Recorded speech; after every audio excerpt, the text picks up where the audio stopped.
আচ্ছা, আমরা সবাই তো সেই ইতিহাস বদলে দেওয়া আলবার্ট আইনস্টাইনকে চিনি। তিনি একবার বলেছিলেন, in the middle of every difficulty lies opportunities.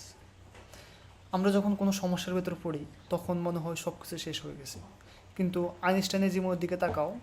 ছোটোবেলা তাকে বলা হয়েছিল সে নাকি কখনো বড় কিছু করতে পারবে না।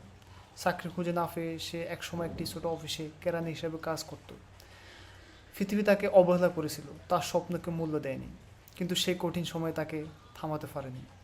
বরং ঠিক সেখান থেকে জন্ম নিয়েছিল ইতিহাস বদলে দেওয়া থিওরি অফ রিলেটিভিটি, যে তত্ত্ব আজ আমাদের মহাবিশ্ব বোঝার চাবিকাঠি। এটাই জীবনের শিক্ষা। কঠিন সময় তোমাকে ভাঙার জন্য আসে না, বরং তোমাকে নতুন সুযোগ খুঁজে নেওয়ার জন্য তৈরি করে। তাই যখনই তুমি সমস্যার ভেতরে পড়বে, মনে রেখো, অন্ধকার যত গভীর হবে, আলো ততই কাছে থাকবে। আর প্রতিটি কষ্টের মাঝে লুকিয়ে থাকে তোমার জীবনে নতুন সম্ভাবনা।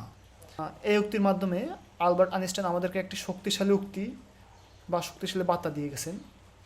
কঠিন সময় মানে শেষ নয়, বরং সেটাই নতুন শুরু হওয়ার দরজা, যেখান থেকে তুমি হেরে গেছো।